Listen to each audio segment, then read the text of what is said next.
वर्तमान में एक तथाकथित मोटिवेटर संदीप माहेश्वरी की वीडियो बहुत चर्चाओं में है, जिसमें कि उसने भारतीय संस्कृति और ब्रह्मचर्य का मजाक उड़ा करके अपने मानसिक और बौद्धिक दिवालियेपन का परिचय दिया है। उस वीडियो पर जवाब देने के लिए मैंने 11 बिंदुओं का चुनाव किया है। इससे पहले कि मैं उस पर जवाब दूं, एक छोटी सी बात आपको बताना चाहता हूं कि व्यक्ति मूल रूप से ऊर्जा है, ऊर्जा के अतिरिक्त कुछ नहीं है। जितनी ऊर्जा अंदर उसके है उतना ही बड़ा वो काम कर जाएगा। एक बहुत तगड़े और मजबूत शरीर वाला व्यक्ति, बड़ा अच्छा दिखने वाला व्यक्ति जीवन में उतना बड़ा काम कई बार नहीं कर सकता जितना कि एक कमज़ोर सा दिखने वाला व्यक्ति, सामान्य सा दिखने वाला व्यक्ति बहुत बड़ा काम कर जाता है। कई बार तो अपंग व्यक्ति भी बहुत ज़्यादा काम कर देते हैं क्योंकि अंदर की ऊर्जा से काम करते हैं। हम अगर अपनी आंखों को बहुत ज़्यादा इस्तेमाल करते हैं, स्क्रीन पर टाइम बिताते हैं, मोबाइल स्क्रीन हो, कंप्यूटर स्क्रीन हो, टीवी स्क्रीन हो, तो आंखें कमज़ोर हो जाया करती हैं। कानों से हम बहुत ज़्यादा चीज़ों को दिमाग के अंदर लेकर जाते हैं तो मनोबल हमारा कम हो जाया करता है। हम अगर बहुत ज़्यादा बोलते हैं तो हमारी वाणी का प्रभाव खो जाता है। थोड़ा कम बोलने वाले व्यक्ति का वाणी का प्रभाव ज़्यादा रहता है। यानी कि हम इंद्रियों के उपभोग से इंद्रियों को कम करते हैं, ये बात तो स्पष्ट है। दूसरी बात, हमारे अंदर जो ऊर्जा है, उस ऊर्जा का प्रयोग यदि हम किसी काम में करते हैं तो उस ऊर्जा से सृजनात्मक चीजें हमारे सामने आती हैं। बड़े बड़े काम आदमी कर देता है, और अगर उस ऊर्जा का प्रयोग नहीं होता तो वो ऊर्जा नीचे की ओर बहना शुरू हो जाती है, उस ऊर्जा की अधोगति होना शुरू हो जाती है। और ऊर्जा का निम्नतम स्तर जो होता है वो हमारी जननेंद्रिय हुआ करती हैं। हमारे शरीर के 7 चक्रों में वह सबसे नीचे स्थान पर होती हैं। अगर वहां पर हमारी ऊर्जा केंद्रित है और फिर हम उसे बाहर किसी भी तरीके से निकाल रहे हैं तो समझो हमने अपने विकास के सारे रास्तों को बंद कर दिया है। और आप विकास अगर कुछ पैसा कमाने को ही कह रहे हैं या सफलता इसी बात को कह रहे हैं तो आप धोखे में हैं। अभी वीडियो में आपको आगे से पता चल जाएगा। तो मेरा कहने का मतलब यह है कि हम अपनी अंदर की ऊर्जा से यदि काम करते हैं, उसको रोक कर काम करते हैं तो बहुत बड़ा काम कर जाते हैं, और उसको बहा देते हैं, नाली में बहा देते हैं, तो हमसे बड़ा कोई भाग्यहीन नहीं है। यहाँ पर संदीप माहेश्वरी इसको एक छोटी सी बात कह रहे हैं। वो बात करते हैं मोटिवेशन की। मोटिवेशन क्या है? एक खाद की तरह से है। खेत में आपने खाद डाल दिया तो जाहिर सी बात है फसल अच्छी होगी, लेकिन तब जब उसमें मिट्टी में भी कुछ जान होगी, कुछ ताकत होगी। अगर बिल्कुल बंजर में आप फर्टिलाइजर डाल देंगे, कुछ काम नहीं करेगा। रेत में फर्टिलाइजर डाल देंगे, कुछ काम नहीं करेगा। आप किसी गमले में कुछ मिट्टी डालेंगे, अभी पौधा बड़ा हो रहा है, अब उसको खाद की जरूरत है, आपने दे दी, अच्छी बात है। अब उसमें मिट्टी आप डालें ही नहीं, केवल खाद ही खाद डाल दें, कुछ नहीं होगा, वो पौधा जल जाएगा, खराब हो जाएगा। मोटिवेशन भी ठीक इसी प्रकार है। अगर आपके अंदर कुछ है तो बाहर से आपने कुछ चीज सुनी, आपके काम आएगी। और अगर आपके अंदर कुछ नहीं है, बस वो चीजें आपने सुनी, कुछ देर तक आपको गुदगुदाएंगी और थोड़ी देर तक उनका असर रहेगा, और उसके बाद अगर हम संदीप माहेश्वरी के विषय में बात करते हैं तो उन्होंने इस वीडियो में सबसे पहला जिक्र किया है पोर्न एडिक्शन के विषय में। उन्होंने कहा है कि पोर्न कोई एडिक्शन है ही नहीं।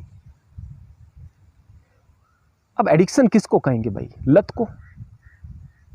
अगर एक व्यक्ति का मन बार बार पोर्न देखने को करता है, बार बार पोर्न देखने को करता है, क्या यह लत नहीं है? वो कहते हैं कि जिसमें बढ़ता बढ़ता बढ़ता चला जाएगा वो स्थिति को हम एडिक्शन कहेंगे। यानी कि आपने आज सिगरेट 1 पी, कल 2 पी, फिर परसों आपकी ज़्यादा बढ़ती चली गई, आप ज़्यादा पीने लग गए, चेन स्मोकर बन गए, तो ये एडिक्शन है। आज शराब थोड़ी पी, आपकी बढ़ती चली गई, ये एडिक्शन है।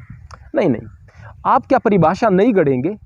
आप एक गलत काम को लगातार कर रहे हैं, भले ही आप संतुलित वे में कर रहे हैं, आपके लिए लाभकारी नहीं है, वो भी आपके लिए लत ही है, आदत ही है, कुछ लाभ नहीं है उसका। और दूसरी बात, आपने कहा कि भाई अगर पोर्न देखा किसी व्यक्ति ने, मास्टरबेट कर लिया, उसके बाद वो खत्म हो जाता है सब कुछ। कहाँ खत्म हो जाता है? उसके बाद मन में ग्लानि आती है, मन में तकलीफ के भाव होते हैं, मैंने क्या कर दिया। थोड़े दिन तक जब लगातार इस काम को करता है, उसके परिणाम सामने आने लगते हैं तो बंदा निराश होता है। कहाँ समाप्त हो गई ये चीजें? नहीं समाप्त होती हैं। और जो व्यक्ति पोर्न देखना शुरू करता है, फिर उसका ध्यान उसी में रहता है बार बार। मैंने इस तरह की बातें देखी हैं, बच्चे करते हुए इस तरह की बात देखे हैं कि दिमाग से पोर्न नहीं निकलती, हर वक्त चलती रहती है पोर्न। हम लड़कियों को देखते हैं तो फिर उनका एक्सरे करते रहते हैं अपनी आंखों से। आप कहते हैं कि ये चीजें लोगों को सभ्य बनाती हैं, चीजें राक्षस बना देती हैं, स्पष्ट रूप से दिखाई देता है। मास्टरबेट की बात करें तो कोई व्यक्ति यदि एक बार करता है, फिर 2 बार 3 बार, इस तरह की चीजें मेरे सामने आई हैं, बार बार बच्चे बताया करते हैं, दिन में 10-12 बार हस्त मैथुन करके अपना वीर्यक्षा करते हैं, फिर क्षमता कम होती चली जाती है, फिर वो कम मजबूरी में हो जाता है उनका, लेकिन हालत ख़राब कर चुके तो होते हैं उस वक्त, जो इतना बर्बाद कर देती है व्यक्ति को, उसको आप लत नहीं कह रहे हैं? ये नई परिभाषाएं गढ़ेंगे क्या आप? अब दूसरी बात, आप कह रहे हैं एक शारीरिक आवश्यकता है। किस तरह की आवश्यकता? भोजन आवश्यकता है, ऊर्जा चाहिए, पानी आवश्यकता है कि आप डिहाइड्रेशन हो जाएगी, मर जाएंगे, शरीर की आवश्यकता है। पौन के बगैर क्या होगा? मर जाएंगे आप। मास्टरबेशन के बगैर मर जाएंगे आप। किस चीज में आवश्यकता है? हजार इस तरह के उदाहरण मिल जाएंगे। लोगों ने ब्रह्मचर्य की शक्ति से बहुत सारे काम किए हैं। आप इस तरह के उदाहरण बताइएगा कि मैंने इस तरह से हस्तमैथुन कर करके इतने बड़े इतिहास रच दिए हैं और इतना बड़ा काम कर दिया है। आप शारीरिक आवश्यकता, शराब को भी शारीरिक आवश्यकता कहेंगे आप, अफीम गांजे को भी आप शारीरिक आवश्यकता कहेंगे? किस चीज को आप शारीरिक आवश्यकता कहेंगे? आप कहते हैं इसके बाद तीसरे नंबर पर कि पोर्न देखने से मन का अवसाद निकलता है। वो अवसाद आता कहाँ से है? अगर वो गंदगी दिमाग से निकल रही है पोर्न देखने से, तो वो गंदगी आई किस वजह से? वो गंदगी पोर्न देखने से आई, गंदे विचारों से आई। ब्रह्मचर्य का मतलब केवल एक इंद्रिय पर संयम नहीं है। ब्रह्मचर्य का मतलब है मानसिक रूप से भी मजबूत हो जाना, पवित्र हो जाना, विचारों पर भी संयम रख देना। यह ब्रह्मचर्य का मतलब हुआ करता है। जानते हैं आप ब्रह्मचर्य की परिभाषा, या बस ऐसे ही बोल दिया कि बस इस इंद्रिय पर संयम करने को ही ब्रह्मचर्य कहते हैं? आपको वाणी पर संयम रखना है। आप इतनी सारी भीड़ इकट्ठा कर लेते हैं, लोग आपके पीछे चलने वाले हो जाते हैं, लोग आपकी बातों का अनुसरण करने लगते हैं, और आप इस तरह की बात कर लेते हैं जिससे कि युवा बर्बाद हो जाएंगे। आप कहते हैं कि संयम में रहकर करो।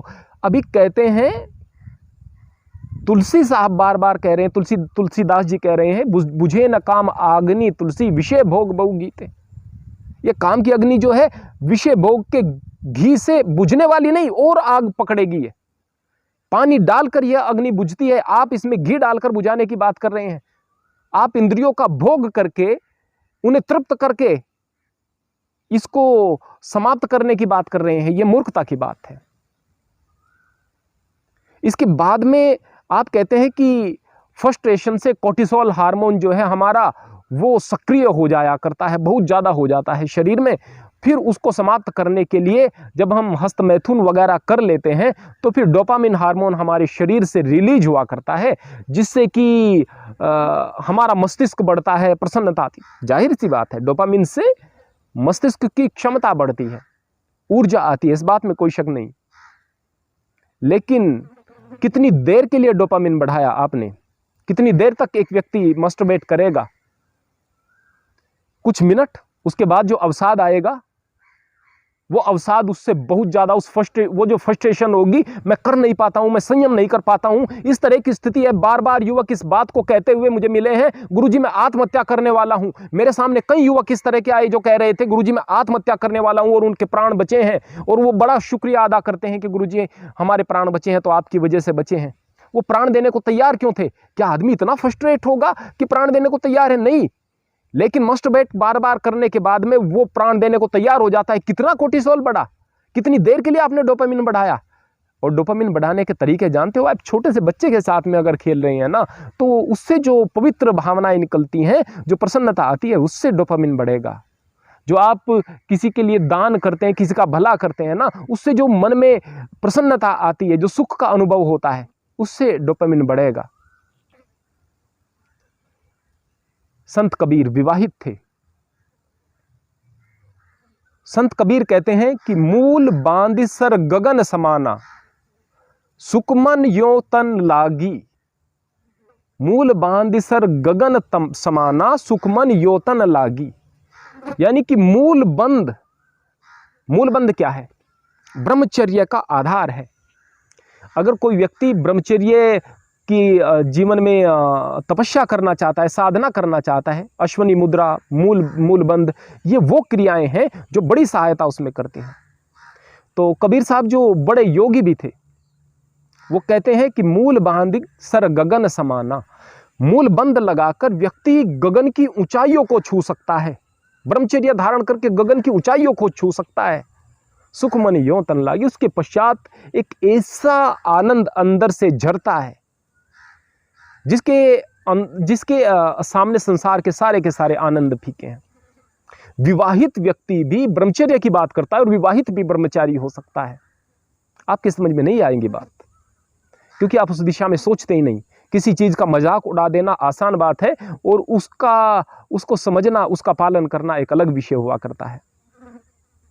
आप कहते हैं 5वें नंबर पर हमने चुनाव किया है कि आप कह रहे हैं कि खाना एक सीमा तक खाया जा सकता है। इसी तरह से जो सेक्स वगैरह है आदमी एक सीमा तक कर सकता है।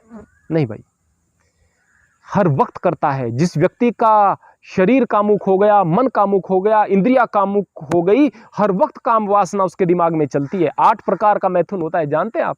हमारी वीडियो हमारे चैनल पर है, सभी लोग देख सकते हैं। 8 प्रकार का मैथुन होता है। किसी न किसी प्रकार का मैथुन मस्तिष्क में हर वक्त चलता रहता है। इंद्रियां कहीं ना कहीं कुछ न कुछ करती रहती हैं, कहीं ना कहीं वो संलग्न रहता है। एक व्यक्ति कामुक हो जाता है तो वो हर वक्त काम वासना से प्रेरित रहता है। ऐसा नहीं है कि सीमा, ये सीमा से बाहर जाने वाली स्थिति है। जैसे ईश्वर को चाहने वाला व्यक्ति ईश्वरमय हो जाता है, ईश्वर से दूर नहीं होता, ठीक इसी प्रकार एक कामुक व्यक्ति काम वासना से दूर नहीं हो सकता, हर वक्त काम वासना से चिपका रहता है। इसके बाद में आप कहते हैं कि अगर 2 समय खाना ना खाएं और उसके बाद खाना मिले, या 2 दिन खाना ना खाएं उसके बाद खाना मिले, तो हम खाने पर टूट पड़ते हैं। अर्थात यदि ब्रह्मचारी हो जाएंगे तो सारी की सारी लड़कियां जो हैं वो सेफ नहीं रहेंगी, औरतें सेफ नहीं रहेंगी और आदमी ज्यादा कामुक हो जाएगा। कितने उदाहरण आपको इस तरह के मिले हैं। जो बलात्कारी हैं बार बार बलात्कार करते हैं, जो दुराचारी हैं बार बार दुराचार करते हैं। किसी गांव में और शहर में किसी ऐसे व्यक्ति को देखिएगा जो दुराचारी है, वो बार बार दुराचार करता है और वो उसी काम के लिए बदनाम है। और जो सज्जन आदमी है वो सज्जन है, वो सज्जनता के लिए प्रसिद्ध है। इस बात को आप ध्यान में रखना। कभी भी आप इस चीज को, फिर से वही बात कहूंगा कि बुझे न काम आग्नि तुलसी, विषय भोग बहु घी से। घी से नहीं बुझेगी, ये पानी डालकर बुझेगी। और पानी क्या है? आध्यात्म है, संकल्प है, दृढ़ इच्छा शक्ति है, अपनी ऊर्जाओं का रूपांतरण है। जो आप ऊर्जा अपने निम्नतम चक्र से बाहर निकाल रहे हैं, निम्नतम स्तर के द्वारा बाहर निकाल रहे हैं, उस ऊर्जा को किसी काम में लगाओ भाई। मोटिवेशन यही है, आप अंदर से सेल्फ मोटिवेटेड बनो, किसी बाहर के स्रोत की आवश्यकता आपको न पड़े। अगर आप बीमारी से लड़ते हो तो आपका शरीर की एंटीबॉडी सबसे ज्यादा काम करती है लड़ने में। दवाइयाँ क्या है? सहायता करती हैं। जिसके शरीर की टोटल एंटीबॉडीज समाप्त हो जाती हैं, टोटल उसकी रेजिस्टेंस पावर, इम्यूनिटी समाप्त हो जाया करती है, तो उसके बाद दवाइयाँ काम नहीं करती हैं, मर जाता है वो व्यक्ति। दवाइयाँ केवल सहायक हैं, शरीर रोगों से लड़ सके इस योग्य करने के लिए। तो मोटिवेशन बाहर से सहायक है, इनकार नहीं करते हम, लेकिन ऐसे ही बहुत ज्यादा इम्यून व्यक्ति को दवाई की जरूरत नहीं पड़ती। इसी तरह सेल्फ मोटिवेटेड व्यक्ति को बाहर के मोटिवेशन की आवश्यकता नहीं पड़ती है। तो इस तरह की बेकार की बात अगर लोगों के दिमाग में डालेंगे तो फिर क्या होगा, क्या स्थिति होगी देश की? मूर्खतापूर्ण बातें हैं जो व्यवहार में नहीं आ सकती, इस तरह की बातें हैं। 7वें नंबर पर हमने पॉइंट रखा है कि अगर किसी चीज को आप एक्सेस में करते हैं, आप कह रहे हैं, तो फिर उससे मन आपका उब जाएगा। और उदाहरण भी किस चीज का दे रहे हैं? बटर चिकन का। बटर चिकन मैंने सुना है कि आपका एक संदीप माहेश्वरी स्पिरिचुअल करके भी चैनल है। क्या यही है आपकी स्पिरिचुअलिटी? क्या जीव हत्या आपको पाप दिखाई नहीं देता? और पाप को छोड़ दीजिए, क्या इस बात के लिए आप किसी जीव की हत्या नहीं करेंगे कि भाई भगवान हमें सजा देंगे, नरक में डाल देंगे? तो फिर आपकी अच्छाई 2 कौड़ी की रह गई, कोई मूल्य नहीं। अगर आप किसी जीव से प्रेम करते हैं ना, तो इसलिए करें कि मुझे इस जीव से प्रेम है, उस पर दया कर रहे हैं तो इसलिए करें क्योंकि आपको अच्छा लगता है, आपका स्वभाव बन जाए। बटर चिकन खाना कितना आसानी से कह दिया, बटर चिकन कितना खाएं, इतना खाएं कि मन उब जाए। आपको अगर यही उदाहरण देना था ना, आप कहते कि भाई जलेबी इतना खाएं कि जलेबी से मन उब जाए। आपको बर्फी इतना पसंद है कि इतना खाएं कि उससे मन उब जाए। एकदम दिमाग में क्या आया? बटर चिकन आया। क्यों? गंदगी अगर दिमाग में है, जबान से वही निकलेगी। आपके दिमाग में गंदगी है। स्पिरिचुअलिटी का पता ही नहीं आपको क्या है, स्पिरिचुअलिटी आध्यात्म क्या है। 2 कौड़ी के आदमी होते हैं वो, जो कि किसी जीव पर दया नहीं करते, मांस भक्षण करते हैं और शिक्षा देते हैं अहिंसा की, प्रेम की शिक्षा देते हैं, आगे बढ़ने की। कहां बढ़ा कर ले जाओगे आप? कहां बढ़ा कर ले जाओगे लोगों को? किस दिशा में बढ़ाना चाहते हैं? मांसाहार की दिशा में? राक्षस बनाना चाहते हैं लोगों को? किसी जीव की मरते समय जो कराह होती है, जो उसका डर होता है, जो उसकी तकलीफ होती है, जो उसका बहता हुआ खून होता है, उसको देखकर यदि किसी व्यक्ति के मन में दया का भाव नहीं उपजा, वो आदमी दो कौड़ी का है, राक्षस है वो। और जो आदमी उस जीव को खा रहा है, उसके दिमाग में यह बात नहीं आई कि यह जो जीव मरा है, ये किस तरीके से मरा हुआ है, जिसको हम चिकन कह रहे हैं, ये एक जीवित जीव होगा, तो वो आदमी है। वो आदमी है जो इतना भी नहीं सोच सकता, वो चिंतक है। कहां का चिंतन है? कोई चिंतन नहीं है।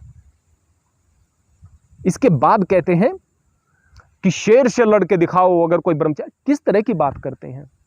तुलना भी तो ऐसी करो जो किसी हिसाब वाली तुलना हो। रहा सवाल, आप कहते हैं शेर से लड़के दिखाओ। हमारे इतिहास में हुआ है। मैं नहीं कहता कि ऐसा होगा या ऐसा होना चाहिए कि आप शेर से लड़ेंगे, नहीं, शेर से लड़ना आदमी का काम नहीं है। बहुत सारे काम है जो आदमी को करने हैं। स्वस्थ शरीर से बहुत सारे काम हो सकते हैं, स्वस्थ मनोबल से बहुत सारे काम हो सकते हैं, ऊर्जा से बहुत सारे काम हो सकते हैं। लेकिन इतिहास में ऐसा हुआ है, दुष्यंत का पुत्र, दुष्यंत शकुंतला का पुत्र भरत, जिसके नाम से हमारे देश का नाम भारतवर्ष है, बचपन में खेलता था शेरों के साथ, दांत गिनता था बचपन में उनके मुंह खोल करके।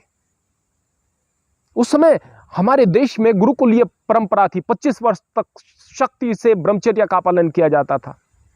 बोले कि वो बात पुरानी हो गई, उससे नई बात आ जाओ। देवव्रत भीष्म अखंड ब्रह्मचर्य की प्रतिज्ञा की। जिस स्थान पर खड़ा हो जाता था, किसी व्यक्ति की, किसी राजा की हिम्मत नहीं होती थी अकेले उस व्यक्ति का सामना करे। जहां खड़ा हो गया अकेला देवव्रत भीष्म, वह एक सेना के समान हो जाया करता था। 153 वर्ष का था जब महाभारत जैसे एक भीषण युद्ध के लिए वह सज्ज था, तैयार था, लड़ रहा था। सामने योद्धा भी कैसे थे? भीम जैसे धुरंधर योद्धा, अर्जुन जैसा महान धनुर्धर, भगवान कृष्ण साक्षात सारथी बने हुए हैं, उसके बावजूद सामने वाला मरने को तैयार नहीं। बोले इच्छा मृत्यु का रे, इच्छा मृत्यु का वरदान यही हो जाता है। अगर एक व्यक्ति उस तरह की भीष्म प्रतिज्ञा करता है और ब्रह्मचर्य का पालन करता है, तो मृत्यु तो उसकी दासी हो जाया करती है। 153 वर्ष की उम्र में उसकी मौत का कोई रास्ता नहीं मिला। उसके बाद में उसको किस तरह से मारा गया, किस तरह से वो मृत्यु को प्राप्त हुआ, और वो भी वीर गति को प्राप्त हुआ। मौत का कोई उसे तकलीफ नहीं थी, और उसके बाद भी सब बाणों की सैया पर लेटे हुए भी मौत की हिम्मत नहीं थी कि उसके पास में आकर फटक जाए। क्या ये चीजें आपको नहीं पता है? और अगर नहीं पता है तो पता करो। और अगर इनको भी आप मजाक समझते हो तो फिर आप ये संदीप माहेश्वरी ये स्पिरिचुअल शब्द वहां से हटा दो। बात करते हैं कि यह भी बात पुरानी हो गई। महर्षि देवदयानंद, उनके विरोधियों ने उनकी पिटाई करने के लिए कुछ पहलवानों को भेजा, कुछ गुंडों को भेजा। लठैत थे, पीठ पर लठ बजा रहे हैं, और सामने जो है एक ऋषि समाधि में बैठा है, आराम से आंख खोलता है और उनसे पूछता है कि तुम्हें क्या तकलीफ है भाई? ऋषिवर दयानंद सामने वाले हतप्रभ थे कि यह क्या हो रहा है। यह है ब्रह्मचर्य की शक्ति। एक घोड़ों से जुती हुई बग्गी को एक हाथ से रोककर ऋषिवर देवदयानंद बताते हैं कि यह ब्रह्मचर्य की शक्ति हुआ करती है। किसान अपने बैलों को पीट रहा था, रात्रि का समय था, ऋषिवर दयानंद वहां से गुजर रहे थे। उसने पूछा कि भाई ये क्या कर रहे हो, कि ये बैल आगे नहीं चल रहे हैं? कि कोई बात नहीं, मैं निकालता हूं। उसने अनाज से भरी हुई उस बग्गी के, उस गाड़ी के पहिए को पकड़ा और कीचड़ से बाहर उठाकर रख दिया। किसान हैरत में था।